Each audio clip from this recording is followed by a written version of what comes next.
Moté Balandia, rendez-vous des auditeurs, Balandia Radio Liberté Kinshasa, la fréquence modulée 96.8 MHz, Topinona 6.8 MHz, vous avez sur le canal Congo Télévision, puis na CCTV Ralik officiel. Moté la bande Konabiso, il y a Autriche, Moni Patrick, hein, Karine et bébé. Freddy depuis Autriche, Moni Claude depuis Autriche, je crois, Jacques Katako Minga depuis Bruxelles, Bazaï Belé, Bazolanda Bisso en France, puis en Allemagne, et les États-Unis, Canada, tout ça, puis Balandi Belé, rendez-vous des auditeurs, dans la province, à travers la station Radio Liberté, sur toute l'étendue de la République démocratique du Congo, Bazolanda Bisso, dans le rendez-vous des auditeurs, on a tourné à Mokonziamboka, dans l'étape, il y a Kolwezi, Lobby, dans la province de Lualaba, Paiwapi. À Salaki Meeting a inauguré quelques infrastructures, notamment siège à Banque Centrale, agence autonome à Lualaba. Et puis voilà, un peu de temps que tu remettes ma soloana dans l'émission de Mokona Lelo, pour ça un sujet particulier, dans le rendez-vous des auditeurs. Deux invités dans Mokona Lelo, Isaac Bakoukou, communicateur ensemble pour la République, il y a Mwanamboka Moïse Katumbi, Deko Isaac Mbote. Mbote Mengendeko. Apesi bandeko nyonso balandaka émission na biso mbote oyo baza na libanda ya mboka mbote mingi et puis apesi bandeko na biso nyonso baza na gouvernement ya ba warrior nazomona ndenge bazokende bazokita na terrain puis na profiter na pesa ba mama ya ba blouse blanche ba infirmière na ba infirmier oyo bazalaki na journée na bango journée internationale ya ba infirmière woni que na pesi bango longo la mingi na ndenge basalaka et puis nazo conseiller bango kaka lokolo ba prêtaka serment Hippocrate soki ndeko ya za maladie simba yenanu tala falanga après parce que na moni mokonzi ya aspect protocolaire discours ya ministre etc.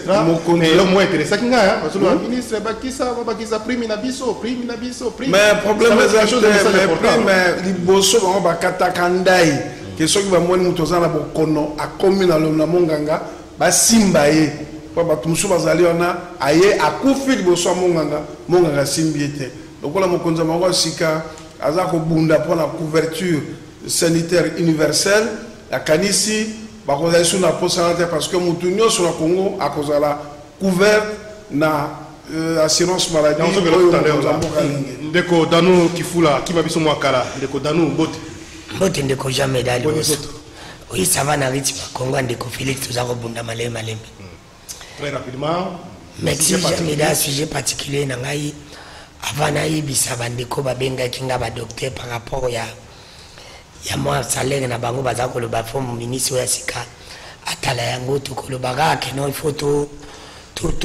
sipila na makambo ezali ko sala moni na yibi ete na tikala ko mona ite momwe tozali ko yoka o ya sala pe na ndenge azali félicitations mona ministre na biso ya santé ya sika parce que azana mwa ba initiative ya malamu na kosenga na ye era ko banda ndenge asi ya bandi makasi akipe na ya mabe oyo ndeko ete na tikanga na ministère wana parce que ministère wana eza ministère moko jamais déjà ministère moko ezali clé bato mingi babosana eza ministère oyo eza kosenga ba énergie ebele parce que la santé n'a pas de prix yango mona tokosenga pe na premier ministre atalaka miso mingi na kati ya ministère wana soki le ministre asengi omele omeya amekaka kotia yango na lombango parce que ata koloba osala badiscours po osala badiscours fo ozala nzoto kolongono moni ke mboka oyo ministère wana eza ministère moko ezali partout na état surtout na ba province na biso tozali ba villageois toyebi ndenge bandeko na biso bavivaka na kati ya secteur wana par exemple ya santé qu'est-ce que le ministre ya santé ya sikako kosala au regard batante tozana yango ya na secteur wana omoni jamida na secteur wana eza secteur moko ezali makasi nga na koyebisa ministre a travailler peu mais bien aluka ba place oyo eza essentiel oyo bato bamo parce que akoka kosilisa yango na ntango batikeli na ye te na 2 ans parce que secteur ya santé eza secteur moko ezali makasi mingi omwe atravaille kolanda ndenge ndeko na nga auti oyo bakodebate na ngai makambo etali basalaire bandeni moko vai batango tozala ngo eza ta ya sacrifice bamédecin na biso mpo eza ta ya sacrifice ta sacrifice moto nyonso tala na mbula bondala yo totiki bandako toye na bamoto toye mpo na mboka eza sacrifice bango babasi sacrifice mais ministre omwe akomeka kotala na oyo ndeko etienne akundaki mema secteur wana parce qu'il y a un secteur où on a un défi à couverture santé universelle, donc il faut soigner à la malade, l'équipement matériel et le défi même, il y a le président de la République, il y a le gouvernement, il est sacré, où il y a le leitmotiv, il y a le ministre de la Santé, il y a un défi, il y a la vaccination, parce que tout ça, il y a Covid, tout ça. Alors, si vous te dites que mon ministre, Azala Lokola, il y a CPLI au moins que Azamunga n'a pas Azamunga n'importe qui.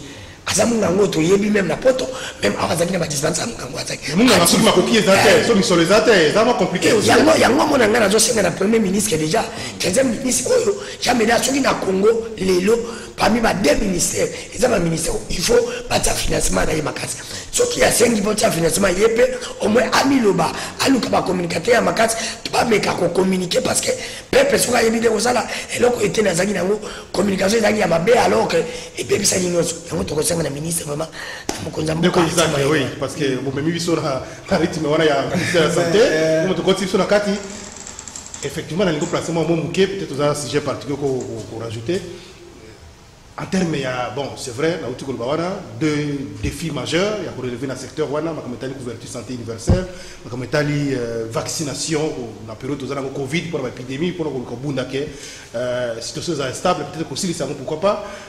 Au-delà de ça, ministre Salani concrètement. Parce que concrètement, je crois que Yemoraza Munganga a habité en Wayambakabatu et le Roni à Salaka. Alors, première chose, il faut attirer ordre dans la gestion il y a Covid. En tout cas, je suis à Covid. Bureau les avons mis mes comment secrétaire technique. Secrétaire technique à Santé. Ah oui, non, bureau matière coordination et gestion. Non, inervité. Qu'on n'a pas la Covid. Task force. Hein? Je sais pas. Donc, secrétariat technique, il y a Covid. Non, secrétaire technique, il y a Covid, on a pris en charge la Covid. Atia ordre. Il y a 20 désordres. La statistique, on appelle ça, parce que bateau baza identifié sauf avec moi kosu accueil bakangi la Covid. Ceux qui mutaza pour voyager basa les tests soit bakangi la Covid. Et les restes ya bateau nyoso bateau ngopé baza na ba salaire ba $100 à $50 $70. Yebisanga mutuni ni oyo na salaire na wana alongola $30 pona à que nous ça test à Covid. Première chose à ça tout test à Covid est là gratuit. À partir de ce moment-là, on saura vraiment statistique nini au Ezali il y a bateau bazar contaminé la Covid et na prise en charge de Bango. Deuxième chose à nous c'est on est tant on va ça la créer un taxe. Il faut expliquer finalité à taxe wana. Taxe wana tant on a salé en haut et kobima et loko nini et c'est voyage les taxes non taxe union soit à l'impôt net ba TVA na bamboka msombi buya mukili TVA une partie est financée assurance maladie loko bo au net du péage et financée entretien baroute même bon ngo et mon amateur ba baroute na biso zaka mabe alors nazolo par rapport il y a RAM la moni ministre na landi a expliqué vraiment bien tes finalité l'objet ya ramwana alors on a zo senga na mikili nyoso ya mikili nyoso bamboka nyoso mikili couverture santé ezalaka eloko moko ya liboso babenga yango eza aki alors naza ko senga na ministre ya santé asulona ndeko na ye ya gouvernement ya politique ramwana basa la campagne de sensibilisation, de vulgarisation, de conscientisation pour le peuple congolais. Bakamata taxe wana ram batiango est financé couverture sanitaire universelle. Donc assurance maladie, net mutuelle. Parce que eloko wana ezalaka solidarité nationale. Tango bazako katangai $5 par mois ou bazoka tanga $2 par mois na yebi que $2 wana ezokende pona couverture santé kenga soki na beli maladie naza na carte na nga ya couverture santé na keye pena na hôpital soigner gratuitement parce que le problème c'est d'abord consultation et puis l'examen. Or, l'estimation c'est peut-être $21 par an dans Moutoumoko. Et l'oko et l'équipe santé et ça question il y a sensibilisation, conscientisation et naza ko senga na ndeko na ngai Jean-Jacques Mbungani asala na lombangu to luka aluka na ba moyo so financement wana pona kelba mikolo eza ko ya Congolais nyonso azala couvert na assurance maladie et puis pour la likambaso on senga e atala ba hôpitaux de référence nyonso. Hôpitaux de référence nyonso à Congo c'est très mal géré et etikala depuis colon depuis belge atonga ba hôpitaux wana évolution moko exacte na repère par exemple kende na peut-être na mama yemo okomona eza mawa kende na ngaliema okomeza mais les grands gestionnaires ya biloko eza ba médecins directeurs. Les médecins ce sont les mauvais gestionnaires des hôpitaux. A comme sango lokola entreprise publique à caractère social et dans la comité de gestion et dans la comité conseil d'administration et puis et dans la comité bioéthique. Comité bioéthique on a est constitué na ba médecins, ba corps médicaux et puis comité de gestion. Il n'est pas toujours que dans un hôpital un médecin a la gestionnaire. Et ce sont les très mauvais gestionnaires. L'exemple est la bilan. Quel est le moment sanité moro sakanate. Le seul bâtiment au batongi na sikalangaliema ezali na cadre à 100 jours construit par la société AVC. Donc il faut que je vais ajouter la gestion hospitalière DG administrateur bazala administrateur technique bazala gérer yango bazala na autonomie de gestion mais bazala na contrôle ya ministère et santé yango le parce que ça fait plus de 60 ans hôpitaux j'ai toujours été contre parce que qu'est-ce qui se passe mutoyen à l'hôpital médecin à l'hôpital prenons le cas dans subsahara hôpital mama yemo ezala ki na ce service de dialyse. Et ça, non, qui peut me gouverner, qui m'a dit, allons-y, à Tchangwa, la moupandi, na bureau administratif. À Tchangwa, dialyse, batu malgré ça, quand tu vas au Kenya, depuis un mois, dialyse, et ça, la résulté, bande de dialyse, va souffrir alors que l'appareil est allé, dialyser le cas que ça cause. La mauvaise gestion des médecins, il faut pas changer mode de mesure sur la gestion. Dans ce rendez-vous, Jean-Jacques Mbungani, c'est attendu de Isaac Mendeko Danou. Et c'est vrai, là, ceux qui s'en avaient si j'ai la vision, c'est comme si il y a 2 jours, 3 jours que Makameta lui a gestion au marché. Oh non, ça dit 18 ans à marché, ça dit 20 ans. Mais tout le monde peut avoir une zone de santé, au moins un médecin directeur ou chef de zone, ça dit 40 ans, 20 ans, mais ce que Makameta lui gestion, Makameta lui changement, vous sentez qu'il n'y a pas d'amélioration. Conditions sont toujours précaires, difficiles. Et pourtant, ces gens, parfois, ils ont dormi, ils ont joué, on a hôpitaux, ils ont différents centres de santé, dans la zone de santé. Qu'est-ce qu'il faut faire? Il faut toujours continuer la même méthode? Ou bien, entrevoir Isaac a proposé la terme de gestion la zone de santé ou bien l'hôpital? Ndeko Jameda Mexina, Mutuna Nao, Ndeko Jameda, Harmonie Moutou, ce qui a sali déjà 10 ans, na poste Moko, a couru qu'on produit ce logo Malomati. Et ça, Moutou.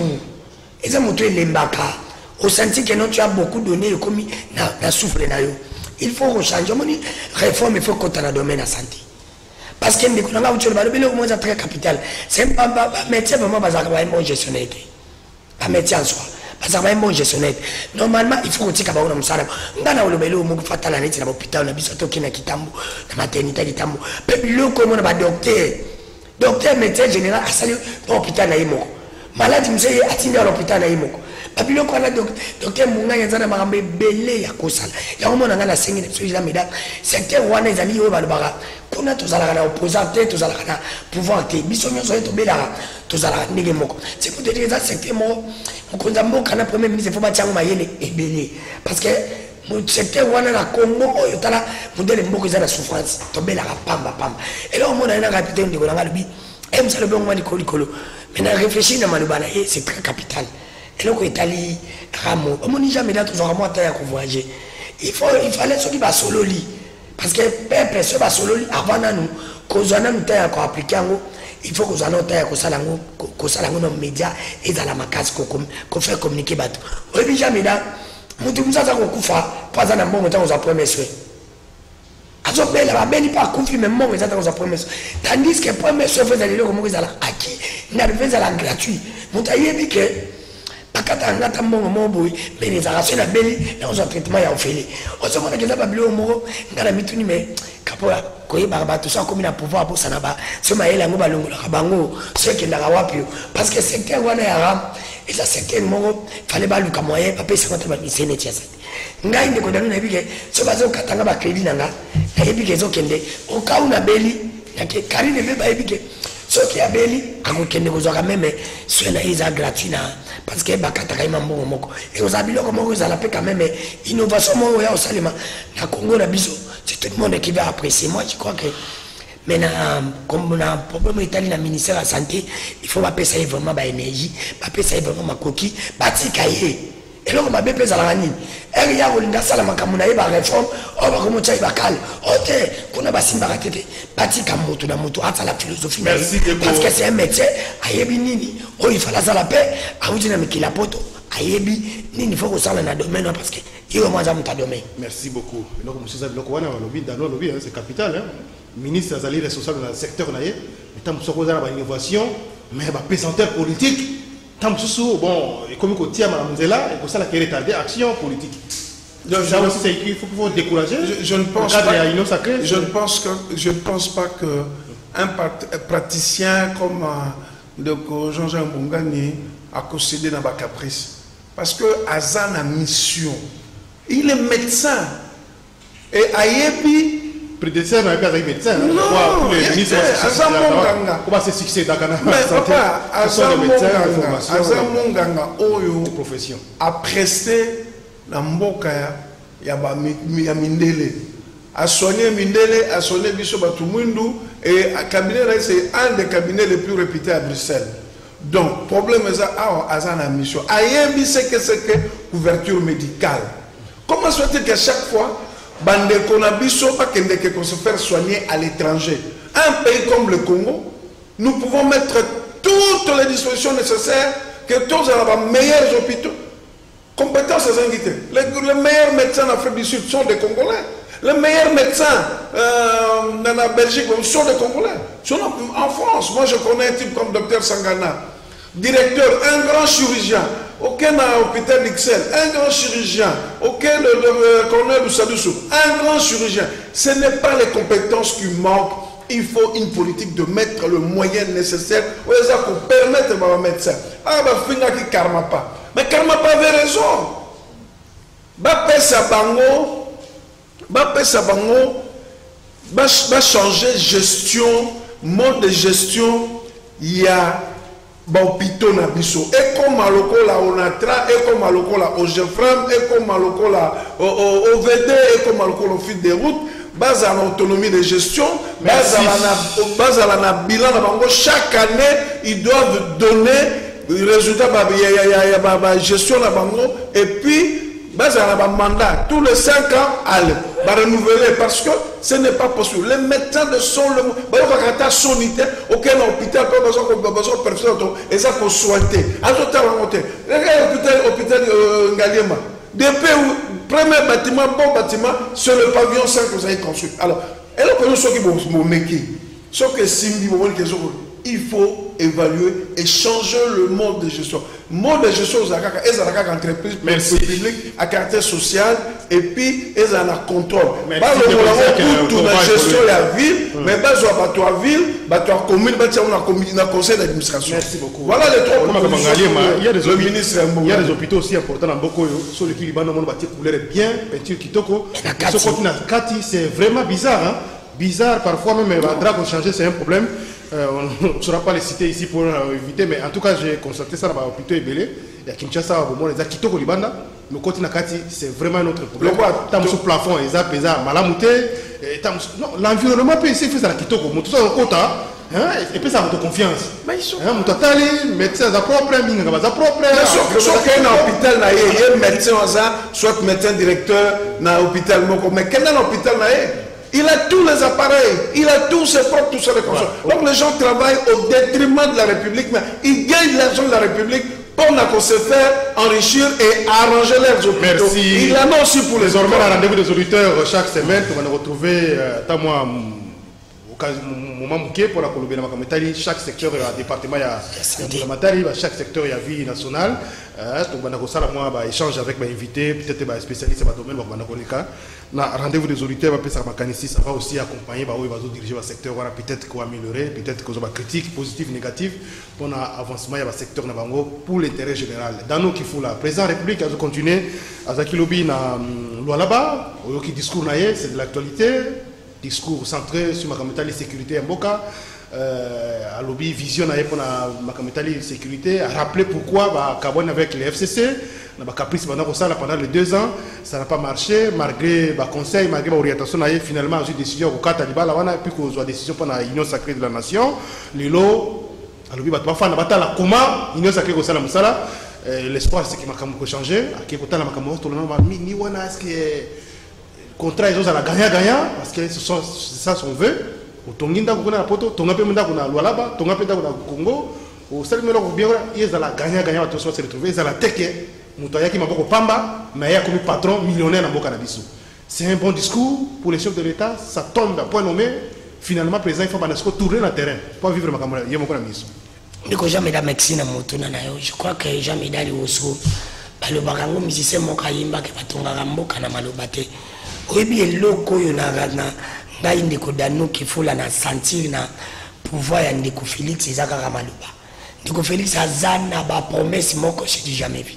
Tu peux te dire banda kota suli bat balia kana ba promesse mais peuple congolais ça tourne dans ba promesse. Après ça biso ba promesse nyos. Mais ti lelo ba promesse wana ezo. Les années nazana volonté ya kosala naza bloqué par où collaborateur ndeko jamais da moi pour moi au moins. C'est quoi le problème? Muto azolo batema osala. Parce que balobango lazo qui parle trop n'a pas de graisse. Dans temps au Congo na biso ezali, elle a besoin de le rebelleté. Elle a besoin de sala. O baloba la limina monde ba chrétien baloba. To moni président na biso fala le ba est pas asa le bignos. Et ka le ba mnoni na kiwalo. O mso ba walo ba ibisa biso tena. Parce que na nyos asa le ba. Et si kali pour na ndeko dano, il faut qu'il y ait un acte. On est allé apposer. Peut pas comme on a maintenant que la réaction bani. Bakamou ya bande que comme Salim. Parce que les loyaux, tant que nous avons moni, le gouvernement n'a eu quand même jamais la soko boya nous a mutama bi. Pendant Kassim ya ba jouer cette équipe là, équipe bête. Kassim ya ba jouer non, ba jouer comme ça comme mérite. Moi ça équipe mzuzu. Comme fan de lui ah, t'es classement entraîneur tu quand même moi espèce aito ko gagner. Classement ya gouvernement au soko boya nous andoki. Classement ça qui donc metingal mena coaching. Coaching c'est lui-même l'entraîneur. Les gars, de coacher jamais d'abord, ça n'a pas. Mais si on a coaché ma bille, il y a ça va pas jouer dans sa ligne d'intérêt. Parce que la nuit, on a la lubara. Politique, les années, match à football. Entraîner, mon cas, ça là, équipement va jouer. Mais si on a simulé, il faut entraîner à démissionner. Parce que dans le temps, comme il est là, si le gouvernement est simulé, pour nous, Félix va démissionner. Atika. Parce que comment on va jouer, on va jouer à biotier. Est-ce qu'on va jouer à ma bille, c'est pour dire que continue à ma bille. Tu as démissionné. Parce que les noms ont été déjà qui au évoluer les présidents le le quoi n'a jamais dans et na yuki yango salinga passe président za président ya biso nyonso na ba gouvernement militaire pour ramener la paix et ça bandoki quand président lobby ou bien c'est les discours ya bandoko ane ko tenité en tant que chef de l'état ils ont bleu msunga ndeko dana ko sala mais ndeko Félix ko sala ngote bandeko même bandeko Moïse ba komi kutu na ba niveau mo ba failu ba komi na ba niveau mo ke elo mzungu ngala ko le beliki même ba solo bango epeli moto c'est pour dire que ndeko Félix azana dimension wana et ça na biloko mzungu en tant que chef de l'état il faut y ba ke non na monoko ne ko bima insulter ko ba neti bandoki est-ce que ça va même chef d'état yo zali président bandoki wana yo za président ba tu o ya ba président bandoki wana pona yo zo za lo kwani donc il faut explication belé derrière donc tozana kine hein ba explication ba langage ça ndeko jamais da to connotation ba dénotation communication donc c'est pour ça les gagnants pour cette signification exacte na yango ozomona ke ndemo konza mboka ifale na mitu na konza mboka derrière yeso za la ba communicateur ou pas konza mboka ndeko Félix Tshisekedi a sali 37 ans na opposition mais na 2 ans et demi na a sali biso ya échec o ya za ko continuer au-delà de ça ce que moi peut-être bien mais le fait qu'il y a sur le terrain il mobilise en fait ça une mobilisation générale la population pour la unité Yamboka, pour la cause Yamboka, ma la sécurité, et si nous devons se mobiliser, derrière l'action, ça pour se prendre, notamment l'état de siège, avec la nomination de l'administration gérée par le gouverneur militaire, alors il est grand temps que tout le monde a mis tout comme on a contrat gagner la négociation. Mais c'est un discours où il y a pour apprécier, c'est bon, on va se réveiller, ou c'est pour la consommation. Ndeko jamais d'apprendre makambo itali état de siège na lubango soki kimia na Congo peut kota isala makambo itali que on va violer constitution wana jamais d'apprendre nga foba kala omoni lelo constitution ba sala mpona biso pepe biso mo seto bénéficier te kimisa te musana c'est pour te dire que makambo état de siège makambo itali par exemple ba contrat mini jamais da eza biso comment voulez-vous le contrat mboka biso mo souffre. C'est pour dire que c'est pour l'intérêt de la nation, là, nous dans le banc. Intérêt de la mission de Congo, bon, en tant que président, comme mine, que moi, mon quai, je n'ai pas de quota, mais et ben non contre la trésor public, et ben non contre ma benga bateau. Ben d'ailleurs, on dit à Bambongo avec bateau Basigna qui a tanguité comme à ça allusion à nani. Allusion na président, allusion na nani, ba ministre oya liboso. Oui, régime de Kabila Boma penza Congo. Et Boma Congo, on va le penza batim. Mais les gens vont condamner quand batika ko poli. Et bien que pesanga kana mtoka yuma. Yuma na mambo alo baisho mboko zo ke fa kanga yuma. Parce que c'est admissible yo zalaki mboko yo kufa, ozali ou participer pour le bageno, tala mambo. On le va te prendre. Il fallait qui mata okima na poto, alo bien on a poto. Mozeli elle bolonga na chop chop, okomoni na kobatela, pour faire le bato na nyonso, bato nyonso bazali ba yuma wana, ba bato yako tikate ko limisa tena ko. C'est pour te dire que secteur wana mkonza mboka moi je le soutiens. Ce qui vraiment mambo ezali malamu na secteur na mon alo ba pekate. Mais au moins, à l'habitude, on a la hâte. Puis, le a bénéficié de la roue, tout comme on a changé le contrat mignon, tout comme on a le président, le bagui, puis on a parlé de changer le côté. À quoi le bagage est bénéfique, que changement dans ce côté, et comment on a la famille, la famille politique, peut pas bénéficier. Merci beaucoup. Isaac Bankoukou, président de la République, qui est dans le nord, dans l'Oualaba, gouverneur Mouiège, bloqué dans Kinshasa. Fifi Masuka Ndé a eu vedette, on a eu Mboka, a inauguré quelques infrastructures construites dans Mboka, mais sous le leadership certainement, il y a le gouverneur, il y a la province Richard Mouiège. Mais au-delà de ça, les messages, les contenus, un message au APC. Est-ce que c'est un message qui cadre avec les besoins réels de la population dans le Colombie? Papa, au moment là, on rappelait Maramoko, Karna Mossoma Olwaki. Nous sommes dans une prison à ciel ouvert. On comprend? Il fallait qu'on compte dans la mesure pour comprendre pourquoi le prélat avait dit que nous sommes dans une prison à ciel ouvert. Et ce qui est dans la cabane de Kololo, Bazakoloba. Oebi, et l'autre moko et l'équipe dans mobilité, aux à la volonté. Volonté dans l'intention. Et l'équipe et l'autre nyos. Je ne comprendre.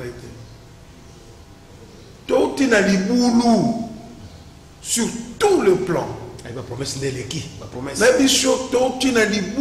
J'ai entendu même le représentant de l'Union européenne au moins aujourd'hui. Nous sentons que nous discutons avec un État qui fonctionne. Alors, il ne faut pas demander à Tshisekedi. Ah, ça la miracle que la Yesu a balusa qui m'a commis vino. Mokezaki na libulu. Yo moko tu kotanga ndeko yuma. Bato bazala bolingo mboka. Et puis il se gêne pas à ça les comparaisons. Il y a période ya Mobutu, na période na bango concernant Jekami. Que non à l'époque de Mobutu, bazala pour exporter 500 millions de 500 000 tonnes, mais ils s'occupaient dans Mboka à 70%.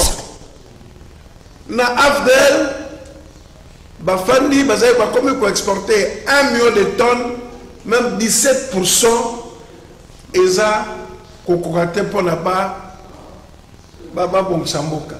Dès que Luzolo Bambi, na rapport à Sokalobi, ancien garde de Sceaux, Conseil spécial à ce chef de l'État en matière de corruption et blanchiment d'argent.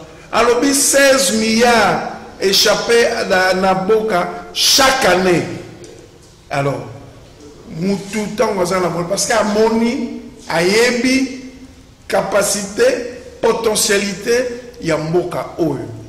Et ce comme on y va contrat nous sur va signer qui wana.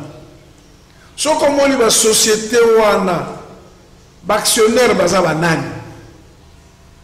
Famille moko. C'est très sensible, hein, non, des terres, famille moko.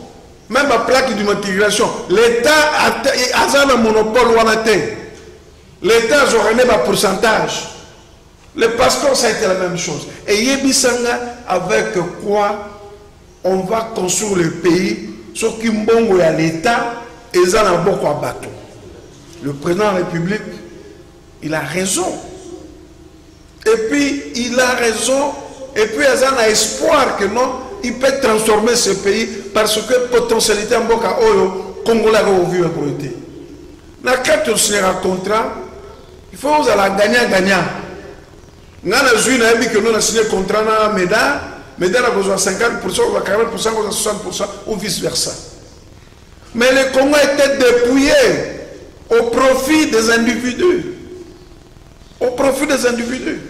Mais ce qui prend la République européenne, ça va la promesse parce qu'il sait que la capacité en Boka Oyo, la potentialité en Boka Oyo, on dit que tant que en Boka Moussou, Hermogo, Tilelo, tout ça va valer, tu vas considérer Rabisso.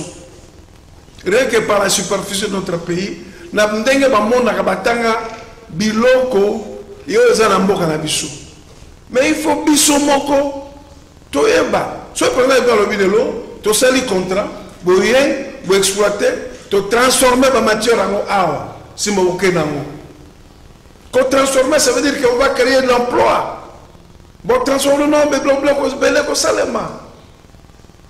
le Congo a été dépouillé, non seulement au niveau de la responsable politique, mais la société, on a, comme ça, le jardin botanique, il y a bouquet, il y a un lobby que non. Il faut tous aller à contrat gagnant. Tu te rends compte qu'un Congolais n'a pas le droit d'aller se faire soigner parce que à la mutualité, à la couverture santé. Ils ont la couverture santé. Botika, Bilokowana.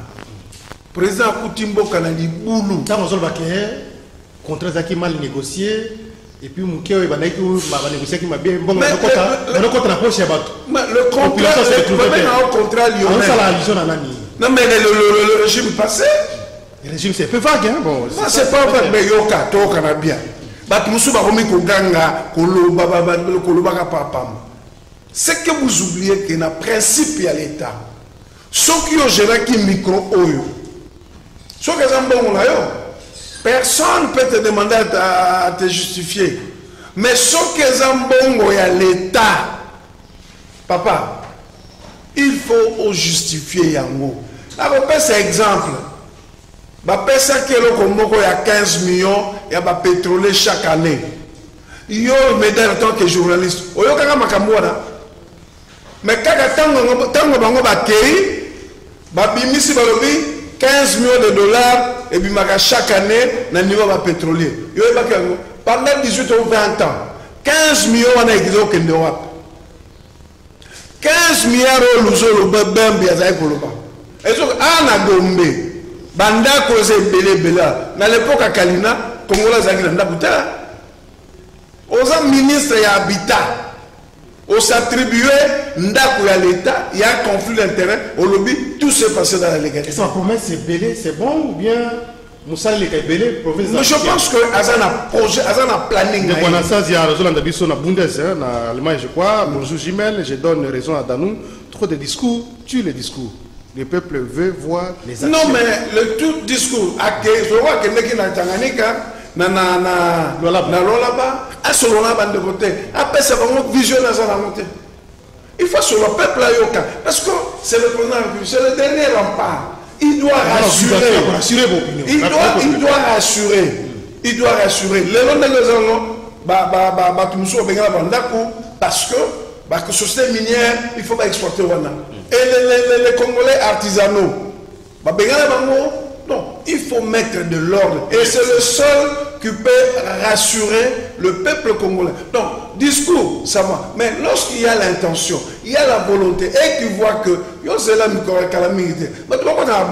alors, dès qu'on a la photo sur cette émission, dans nous, au-delà de tout, quand même un caractère symbolique, il y a des voyages tournés à Mkonzamboka, ça permet quand même à la population, couper ça moins espoir de la population. Comment le président, le président, ne fils que parce que le président a discours à décourager quand même, c'est normal que à promettre, à rassurer que non, ma communauté de sécurité est une solution, ma communauté sociale est une solution, ma communauté économique est une solution. Il y a un discours contraire quand même, c'est logique. Ndeko jamais da médecine à mutuna nayo mais nako ramasser moi muke marambo ko débattre na ngalobi que j'aime beaucoup ndeko Isaac alelo moko to bande ko yibate mbongo bande ko bima 15 millions ndeko Isaac pour mes ara ya ko yibate te to ko yiba mais mbongo wana to yibi ke bima ke to ko mo yiba ngo 15 millions est-ce que tu vas ko bénéficier na ngwelma to yibi ke mbongo izongara mais mbongo wana biso to ko bénéficier pepe to yebi na biso ke no mo mo ezalaki to yeba ite to mo yeba ngo c'est pour dire que moi de parce que avancement nango peuple aza ko bénéficier na nini c'est ça les grands problèmes makambo etali ba code minéo ba ko na ba ko changer ndeko Jimel est-ce que vous assure que peuple ko bénéficier parce que le Jimel ya boko loba ndeko Félix alobi ke no ba to mo ezali ndeko Kabila to ba bosolo parce que yem tazaki ko so simbi de to loba to bande ba Kabila et les affaires aussi matin to ba Félix c'est pour dire que code minéo wala e ba sala ko mabeza Kabila Kabila mtazwaki kwa mabe, Kabila mtajiraka kwa mabe, Kabila mtasiaka kwa mabe, c'est Kabila. Alors Kabila salaki mabe, ndeko Félix ayazo ndasala malamu. Est-ce que le peuple a bénéficié na ou bien et kozonga peka de Kabila salaki, to une intérêt famille yé pas y a une intérêt famille. C'est ça le grand problème. Peuple ndé, il faut ndeko Félix à le baliser mais tout le monde est Kabila mtasalaki mabe. Alors comment ceux qui sont devant peuple, devant une population, ils ont besoin de yokaye. Ndeko Jimel. Ndeko ebike ko loba na ya makamba est et ucho kanga ito salaki tawa. So ki yema ko fana est parce que alobaki. Oko fana na peni mais bazo ko mona musala. Bazo ko mona kena ba axe comment poser. Axe no ba de. Yo za suile lo. So ki mutasala malamu. Imutana ba de loba. Mettons par exemple à décréter, à proclamer état de siège. Il y a un discours contraire, mais c'est lui le responsable. Est-ce qu'on peut ça l'explication c'est que non, population, parce que là, ça veut dire qu'il y a oui, je crois que c'est ça. Jamais là. Jamais là. Et ça n'a pas tout le monde sur le nettoyer Bangolelo. Ata Félix Sali Malam. Bako Tikala Kondi Malabango Yete. Ata Sali Mabe, Bako Tikala Kondi Bateka Sali Mabe. Mon connaissement que travailler Baïsa Bongo, même Jésus Zali Bongo. Et ça, c'est que là, nous sommes ramontés pour nous battre, pour nous engager dans le temps de commis. Avant d'aller Kababa, il va viser à Ibaba et pas comme Tababa. Pas de Kekaba acte. Maintenant, on reproche Joseph Kabila qui a solo batté, à ça, alors, ça aussi, moto, ça, quand même, communicaca. Merci. Monisco au régime à Congo. C'est pour que la cause de la présidente à Congo, la Mboko est en souffrance. Mboko, les boules, les amounés. Et c'est l'Imboka Tea. Au bien, le Mboko, si la bonne sanité, au moins, il y a le mot très capital. Ndeko, champion même Balbara Nakala. Qui n'a pas monté à Kolbaga, Kobong Samboka, Oyo. Natamo, qui est Azal Kuta. Au moins ça le Congo 3 du temps. Ndeko Félix faye ba lelo fa kena ba discours ni. Ngai Ndeko Félix na ye na sali 5 ans ngai. Choko ndizo na sala bo pesa nga demanda na ko sala bo. Mais na ko bongisa Congo te mtu mtwa ye akiba benga ngo continuité de l'état. Na te Congo na ngai. Mais non comme ba c'est pas Ndeko ide pesi ni. Na Ndeko Félix c'est comme si bonheur à Congo ne pas ce qu'il dit. C'est faux et archi faux à ta pesi 10 ans. Au moins aye a te quand même Congo na ngai. Ndeko c'est jamais d'ailleurs comme président. Yo mo yebi kete ah Congo ezaki penga na continue jamais bemba ya roya aye pasali aye c'est pour dire que mboka etonga makabongo mais ko rassurer ba tout est comme si yo ndeko za na monopole ya ko développer Congo ça yo Congo ko bonga tete parce que loko yo na za ko boyo mo to za ko ndima ke ndeko Félix azana ba idée merci azana ba idée on se couper la souka biso mo to za pe na ta ko encourager en tant que c'est notre président na linga c'est mon président mais moi na ko linga iso pe pa bongi to ki pe pa bongi biso nyoso ko yembela ito ko bekeli maboko pourquoi le choix ya Grand Katanga toloba au Katanga Lualaba ils ont pas problème ils akuna makamutali ba mine makamutali ba bon il faut qu'on régler est-ce que c'est un choix planifié non Ndeko Jimel président il faut s'arrêter ou bien à continuer la bachara à tourner à travers Mboka Mobimba Ndeko Jimel on ne peut pas poto mingi parce que va toi la limite Ndeko Jimel c'est tout simplement pour président Ngazwa à Simba Congo na maboka ebike Congo na biso nyonso nde tozawa to vivre kuna na est baminere na biso etonda kuna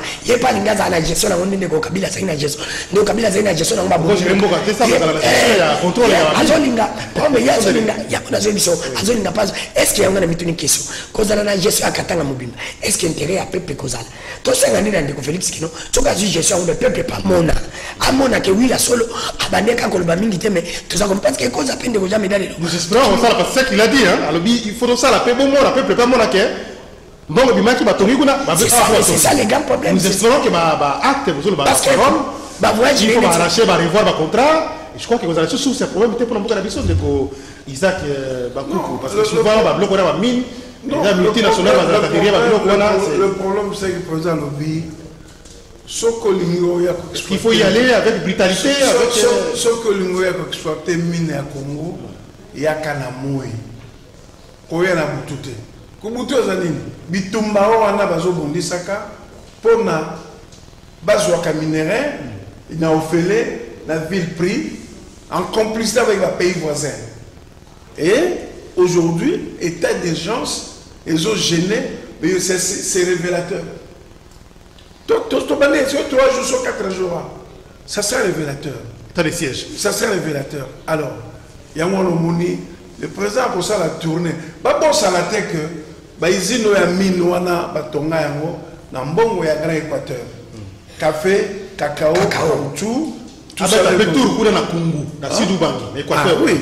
Donc, il y a c'est la solidarité nationale. Et quand on a parce que le Congo, mine est partout. Et pendant qu'on souque ça, Jean Médard, dans un mawa, dans ma camou, il est kaki lobby, dans le stade de martyr. Il faut que nous soyons que religion et botaka bolingo. Religion et botaka unité. Religion et botaka désordre té. Parce que ceux qui bolingo ezalaki, ceux qui unité ezalaki, police nationale fanda ki na bureau na ye calmement. Azani a besoin à quoi? Non, moi les tolani bande ko la mususu ba shit na vélodrome. Nyo sur qui na kimia na bondeko. Et na bolingo. Non, pas na bolingo. On ne peut pas, la religion, la rivalité cause à la terre, ce cause à cause bateau, au bazar la bonzambé, et cause à la terre. Nous avons 5 ans de religion. Religion musulmane, nous n'avons pas la mission au Congo. Ils ont toujours été des gens de paix et disciplinés. Merci. Les lois, bakamati bango loko bako batwa des ordres. En tout cas, moi je suis pour la police nationale. Et nous avons 5 ans que nous sommes des ordres. Elles ont la même gestion à stade, elles ont la même administrateur général à stade. Il doit répondre. Dans le ministre des Sports, l'infrastructure déjà. Comment vous faites encore détruire l'angle? Tout le monde là, esprit à destruction. Il faut que les responsables à la poursuivi, passer devant la justice et na sengi na bandeko o les besoin qui moi ba pota ba policier ba nini vraiment ils en marming donc on soit pas comme qu'il est jusqu'à quand même la capitale et comme tina qui makamba bonzambe et on a besoin de droit accepter à monter en tout cas bandeko langai bozana bolingo bozana unité bozana kimia bonzambe toza déjà ko bunda pona mboka to ko mate pato bunda rapona makambo ya bonzambe ba église mingi ya kana stade de martyr to mona boité. Merci beaucoup. Sont les incidents pour décourager ndeko dano. Ndeko jimelo omoni pona likambo wana neti moi-même j'étais vraiment victime dans lobby. C'est pour te dire que mon membre religion ils ont kobeba parce que politique est comme contre membre religion. Ngana lo bango zali kamona satan nzamba ko côté là mais ko zali kamona nzambe te ko kimela wapi ba politique na biso ba tika ko kota na religion jamais da ngambo ko lo biso ba police te mende ko danu emtu na ngana émission te na beta mini na beta maneti tsoko imalo mona fatina ngati biso ba panzi na ngaki na beta maneti o ba lo banyoka ko tuna bien parce que nini na bandena ngako leka na zo kendela nga émission mais na kutani na mbiscade Nambiscade wana nakuta nango parce que bango bande comme musulman bataki des autres il y avait pas moyen de passer en bouteillage ndeba onde ko danu yo le bagabu parti politique nous la bonne ta balimba menasenga c'est pour te dire que son ezala ki la police mais na ba son ngate yango na ko senga ba konja mboka na biso pardon bosa la politique botika religion et ça la makambo na bango parce que soki bokoti na makamba religion et cause la malamu te et même nzambe akosala peut-être mboko yebonga to bunda biso na biso mais tokota mama nzambe te parce que nzambe azali kolo ngama ma religion na ninga ko beta ngo mingi te mais na bi question religion mboka na biso za ko bonga te jamais des apona religion soki pe religion na biso za ko bonga te za pona ba politicien na biso. Merci beaucoup. Tout à deux messages rapidement. J'ai plutôt aussi cette émission. Sur YouTube et Belém. Raph Boukassa, bien parlé. Frangin, on doit accepter les critiques. Voilà. Célestin Mousseba, Koloba Eza Kofingate. Je pense Bisso, Bafing Bisso, Bandoki, Tokolakisa Kindoki Nabiso. Na 2023. Merci, ça se fait. Alors, oui, Bakata Katanga. Bakata Katanga n'est pas à Bandoki. Alors, oui, Bakatanga n'est pas à Bandoki. Les gens doivent savoir dissocier les choses. Mon toit, je la projet à toi, l'état de siège. Voilà. Nabina bato hôtel mais là bato baza hôtel mais l'état de siège. Qui met 20 ans, bato baza ko kufati batumbanda ko ya président République na Béni. État de siège déclaré. Au moins les états de siège oyo. Donc baza bandoki wana to limbola woni baza mutima mapé balingi changement. Ce sont les gens. Ce sont les gens qui ont profité dans le système. Non. Ce sont les gens qui ont profité dans le système. Ils veulent que ce système-là continue. Merci beaucoup. La diffusion à Radio Liberté Kinshasa.